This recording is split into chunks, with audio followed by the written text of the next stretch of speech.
In the fast paced world of data management, the concept of semantics has emerged as a crucial element. It's the glue that holds vast data sets together. On Future Proof, David Mariani of AtScale stresses the importance of making data user friendly and accessible to businesses of all kinds. The future is here already. It's just not evenly distributed. Yet. Today's world teems with innovation. The nexus of hardware, software, and human ingenuity promises a revolution in possibilities. What does tomorrow look like? Witness Future Proof. Yours truly, Eric Kavanaugh, here as springtime is moving on. It's warm up here in Pittsburgh, thank goodness. So we're all happy and we're smiling. And that makes me, of course, think about data products. So we're going to talk about data products today, all wrapped up, why data products rule. We'll be talking to David Mariani of AtScale fame and our new friend, Lee Feinberg, who's got his own consultancy. And we'll talk to him about what he's working on as well. And let me just start off with some commentary on what do we mean by data products? Well, a data product could be a spreadsheet if it's a very simple one. A data product could be anything in the insurance industry to help you configure price quote. That could be a data product. It could be something in the research field. It could be really in any industry, but the idea is that it's a finished product. So it's not something that you have to assembly required kind of thing. You get this thing, it works, it's done, you've asked it questions, you get answers. That's really what we mean by a data product. And the reason we talk about this now is because historically, we've talked all about the plumbing and the engines underneath that drive, that create the end result, which is viewed as a data product. So the data warehouse or the OLAP cube or the data mesh or the data fabric, all the ETL. Well, this is all the plumbing, the stuff under the hood. I remember Dave Wells taught me that concept about 20 years ago. He referred to under the hood technology. And he said a lot of that stuff is going to be like under the hood technology in the future because who cares? The business doesn't care how it got a certain way. I mean, they care in wanting to know that it's accurate and reliable and auditable, but really they just want to use something. They want to use information to further their business. And I think that a lot of the buzzwords tend to spin out of new vendors or new ideas. Then they get co-opted by everybody, and all of a sudden everyone's doing this. It's like data fabric. Well, who isn't doing data fabric? Data mesh, there are like 87 different definitions for data mesh. That's not productive. That's not good for the business, and we want to help the business. So to start us off, I'll bring in David Mariani from AtScale. I see you nodding, so you get where I'm coming from. Well, how do you define data products, and why do you think that should be the focus?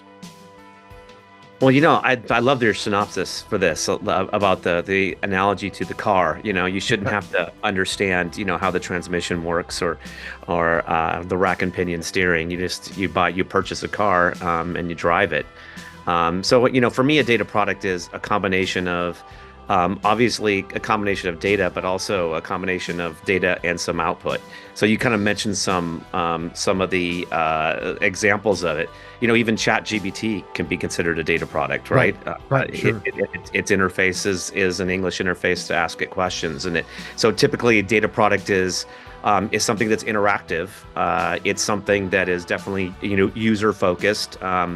It tends to be actionable, so it tends to be analytical in nature. So it's just going to be something that is useful, and they live everywhere. So I'm of course, we're in the business of helping people build those data products to in a consistent fashion. Where they can be deployed in a number of different sort of environments, a number of different tools. But it is, you're right to say that, we've sort of forced people to sort of build their own data products in a one-off basis for a long time, where they did have to understand the transmission and how the rack and pinion steering worked. Right. So we've asked a lot of people to be able to do anything to make decisions, and we force them to really be technical experts to do so. Mm-hmm. So I think that packaging data and analytics as a data product that's ready to use, ready to eat, whatever, ready to consume is a really important advancement. Yeah, I think so too. And I had this another epiphany the other day when I was just thinking about all this stuff like I do, sitting around thinking about data and technology. And if you think about photo manipulation and how 20 odd years ago, you'd go buy Photoshop and it was an incredibly sophisticated application at the time. I mean, you really had to sit there and read manuals and pay attention and spend days, even weeks trying to learn this stuff to know even what the heck to do because you had all these different options, diffusion layers, all this kind of stuff to deal with. Well, now on your new Samsung phone, I can hold my finger down in a picture and it does an automatic clipping pattern around the person. So I can just save that as a separate sticker, they call them. And I think what's going to happen in the data world with all these machine learning and AI algorithms, it's going to get that easy. You're going to be able to just look at your set of customer data and then go, boom, just drag and drop some icon onto that file. And it's going to be a filter of some kind to segment your file or to look for the highest value customers or whatever. My point is, it's going to be that easy to leverage these analytical capabilities that historically have required a data science platform like Dataiku or something. It's just going to be commoditized. And that's pretty interesting stuff because when you can commoditize what 2 years ago cost you $500,000 and now banging out on your phone, I mean, like that, I think that's the kind of disruption that we're seeing right now. But what do you think, Dave? It's like so Eric, look, I would love to have a chat interface for business, right? I would love to be able to you said drag and drop. I think that, like, when we think of how data gets consumed today through BI tools, where it is like the drag and drop and it's putting pills here and there and then you get this visualization. It's like, I think the whole interface for asking questions is going to change. And I think that the large language models have really sort of really sort of starting to train us to just ask questions of data. But there's a big gap between where we are with a ChatGPT, which can crawl the internet and give you sort of, answers to a lot of things, but not specifically about your business because it doesn't have access to your data. Right. So I think that the interface is going to change a lot to make it to make analytics available to a lot more people than they have today, at least within the enterprise. Mm-hmm. I think so too, and maybe I'll use this opportunity to throw out my latest buzzword topic I came up with when I was flying out to Boomi World.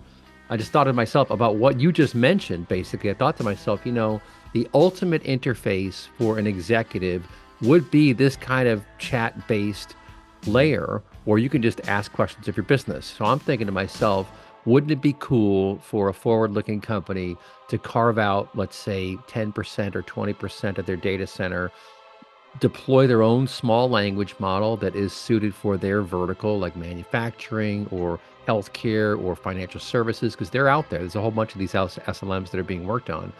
And then train it on all of your core systems, your ERP, your CRM, your Salesforce, your customer support, all that stuff. Train all that, and then set up Kafka topics from those systems into a vector database adjacent to this LLM or SLM GUI. And then the executive just sits around and says, how are we doing in the APAC region? How is our marketing working? Are we on plan?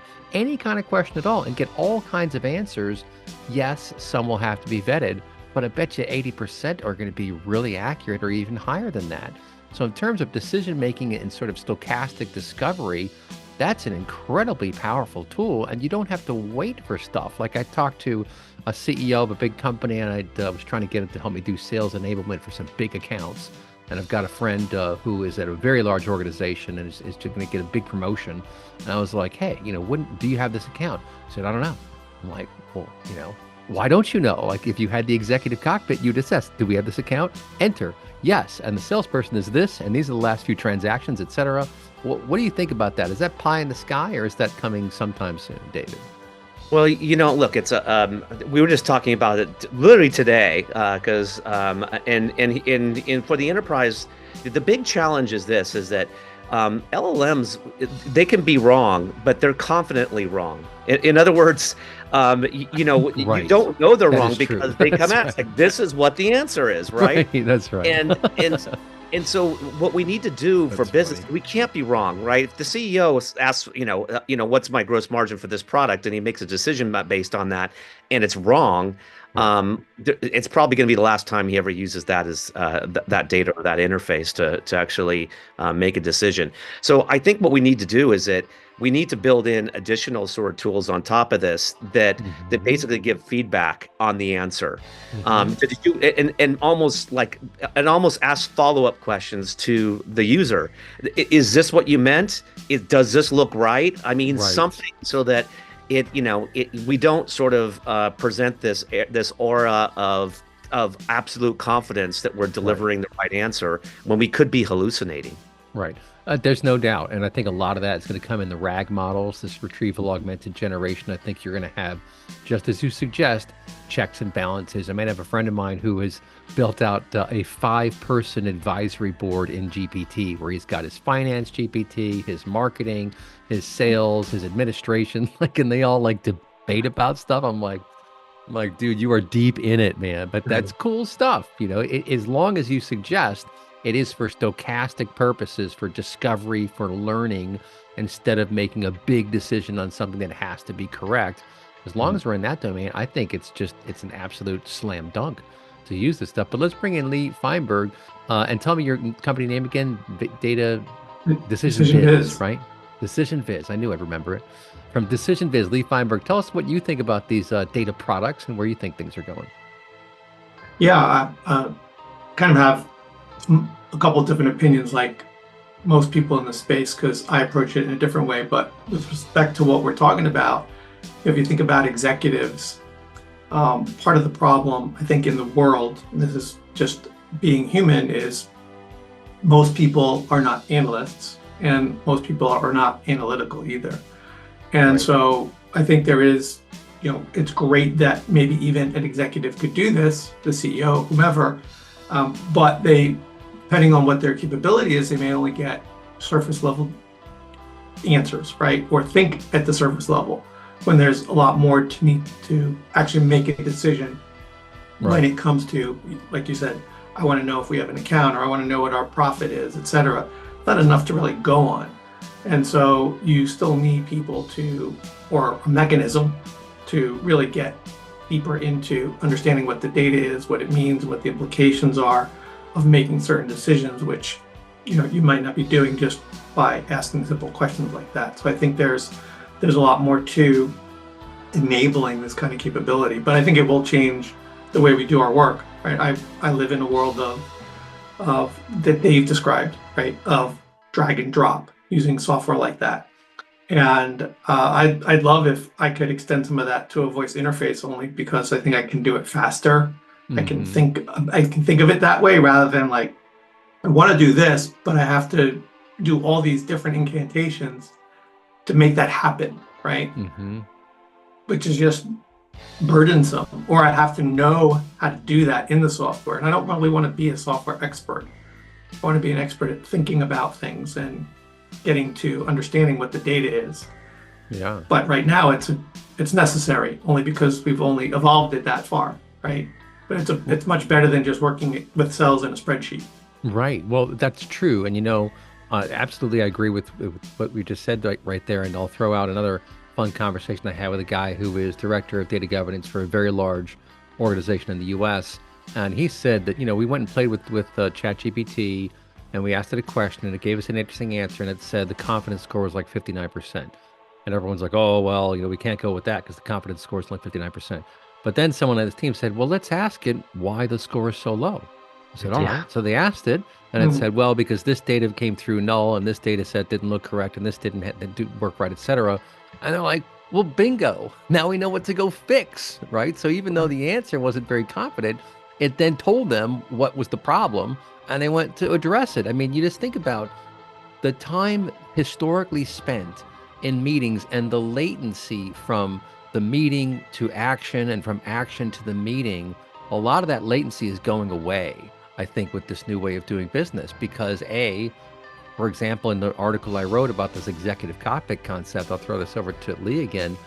You say, how are we doing with marketing? Are we getting enough leads, et cetera? And it gives you the report and says, no, you're spending too much. You're not getting enough quality leads for that money that you're spending. And then you tell it, okay, get a meeting with my top VPs sometime next week and bring up these 3 reports and come up with some charts. Enter.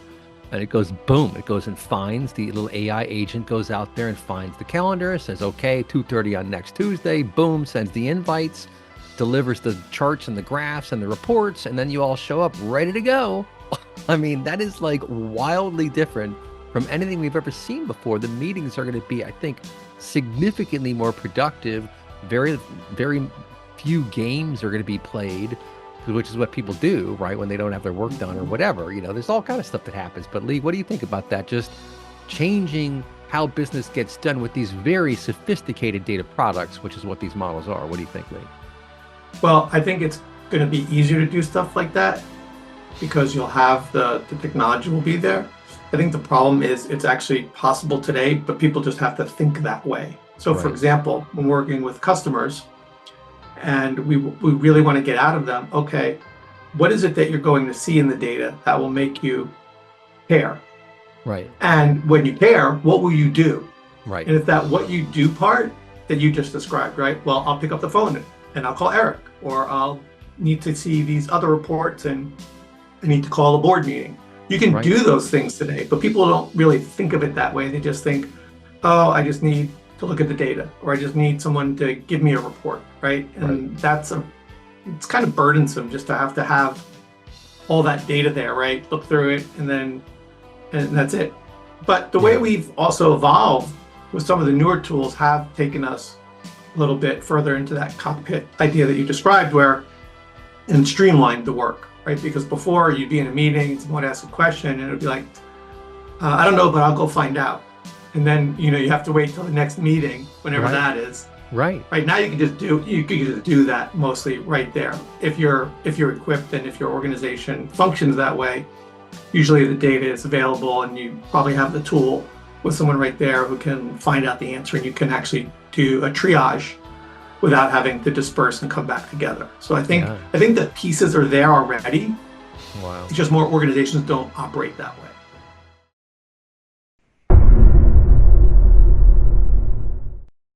We're talking about data products and why they matter and why you should care. And David, I'll throw it back over to you. I do think that we're going to go through a period of disruption, but we're going to be trying to find ways to make all this stuff fit. And the data warehouse is going to stay. The ERP is obviously going to stay for a long time. I think they are both in the long-term crosshairs in terms of how they get done and how much effort and time is put into it and how much money vendors can charge for it, right? Because from a certain perspective, a business can only pay so much for software. And a lot of it is going to the cloud. The big cloud guys are absorbing things. I mean, this is all sort of, we went from CapEx to OpEx, and it's kind of hard to get the CapEx anymore because they just stopped doing business that way. But what do you think about the sort of near-term changes in data products from a practical perspective? Like, what do you recommend for your clients as you talk about all these new things? How should they go about tackling this stuff? Yeah, well, you think about it, right? And the big focus has been, at least in the past 5 years or so, is a lot of enterprises are moving their data to the cloud, and it's just about collecting it. And you think about it, it's like data is like this big old passive bucket of bits, and we have these tools that we invented, almost 20 years ago now, that we expect people to go point it at that big bit bucket and then be able to sort of derive some value from it. So I think you're right that that's just collecting the data in one place and that doesn't really add a lot of value. It's great that it has to be there, and that's sort of a prerequisite. But then putting sort of some processing on top of it, in the form of an LLM. I mean, if you think about what we've done with AutoML was just still pretty manual, right? It's like you got to have this brainiac data scientist who's got some very specific use case that he's training models for some specific outcome. I think LLMs really change all that, and then we have the ability to sort of truly crawl that data. And like we said in the last segment, it's like it can be, you can have a conversation with your data, and that's really much more interactive and useful to be able to treat your data that way. Versus it's very, very passive and almost like stone tools and knives compared to what I think we're going to see. But Wow. we still have more work to do. So you asked what's going to happen in this in the near term. I think in the near term we do need to add semantics to the data. Because you can't have an LLM that is useful for your business if it can't understand the terminology of your business. So I do think that we have to go beyond just collecting the data. We have to add semantic information on top of it in the form of metadata, so that we can then truly be able to have a conversation with data, which I think becomes that's probably a few years out. But we got more work to do in terms of prepping the data to make it available to do just what we talked about. I think that's right. And Lee, I'll throw that over to you. I mean, you know a lot about data prep, about getting data ready to visualize. You don't want to visualize something, well, unless you've done some meaningful governance, unless you have some faith in the numbers that are in the spreadsheet that you're then going to show somebody. But what do you think about just the changing dynamic in business? Because these LLMs have absolutely altered the perspective of executives, of frontline workers, of directors, of everyone. And some people view it as a distraction, which I understand. But I do think it is so important to at least start playing around with this stuff. But what are your thoughts on balancing the time of your team, data governance versus playing around with LLMs versus doing your standard reporting? Well, what advice do you give to your clients to help them stay on track? I think it's a problem that's been around forever, right? I mean, if you think about what happened when the internet became commercialized, it was a very similar situation, right? Right. Oh, what is this thing going to be? Do we care about it? Which we spend time on it. So it's clear that we're in a situation now where companies need to start understanding this, and it's a problem of how do you do that? I think the bigger issue is how do you get the employees exposed to it when companies are locking it down because they don't really have a policy in place for how people should use it. So it's off. So if I work for company X and I want to access it, I'm probably doing it at home. I'm not doing it with company information, hopefully. And I think most people probably aren't have enough initiative to go home and do this stuff, right? Right. And or so they're just companies busy when they have get to home. figure out how Right. to get people up to speed. And it's a whole cycle of investing time, investing money. But I don't think they can do any of that until they have their own game plan, right? You don't just want to say people, oh, go and learn this without a purpose, right? It should be oriented around, okay, what do we need to know? What do you need to know as an employee?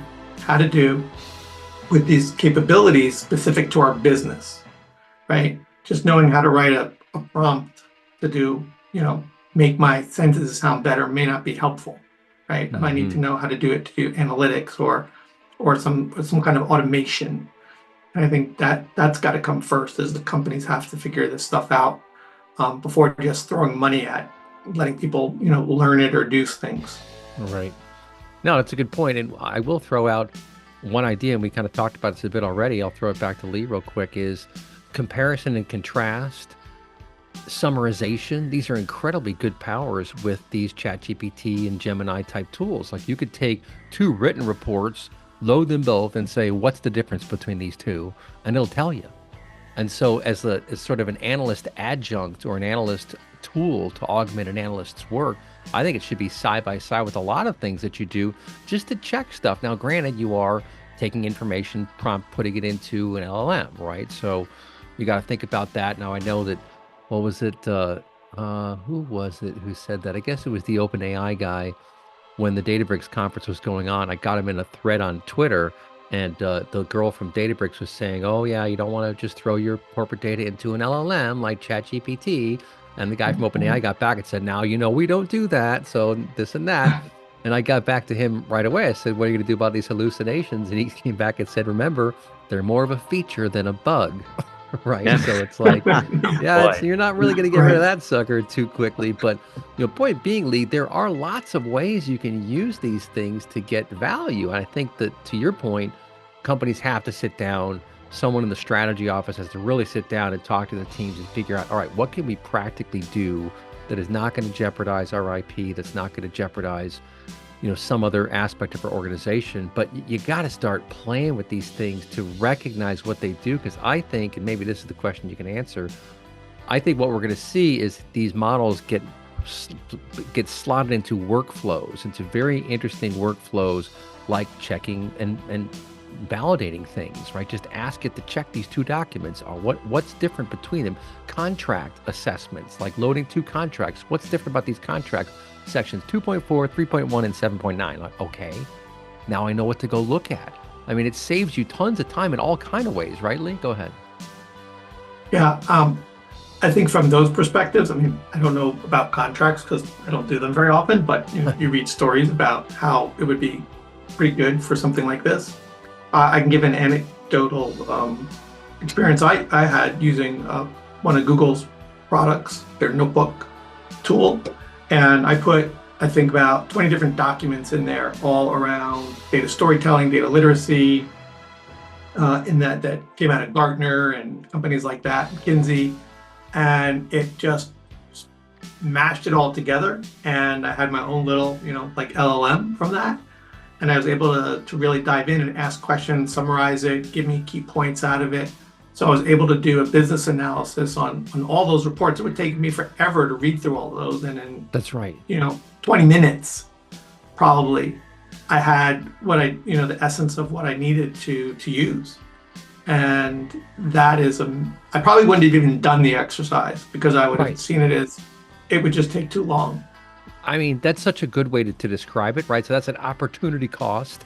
You wouldn't have even done it if it weren't for these tools. And I'll just give you guys, you may have seen this in the news. This is just, it's soul crushing.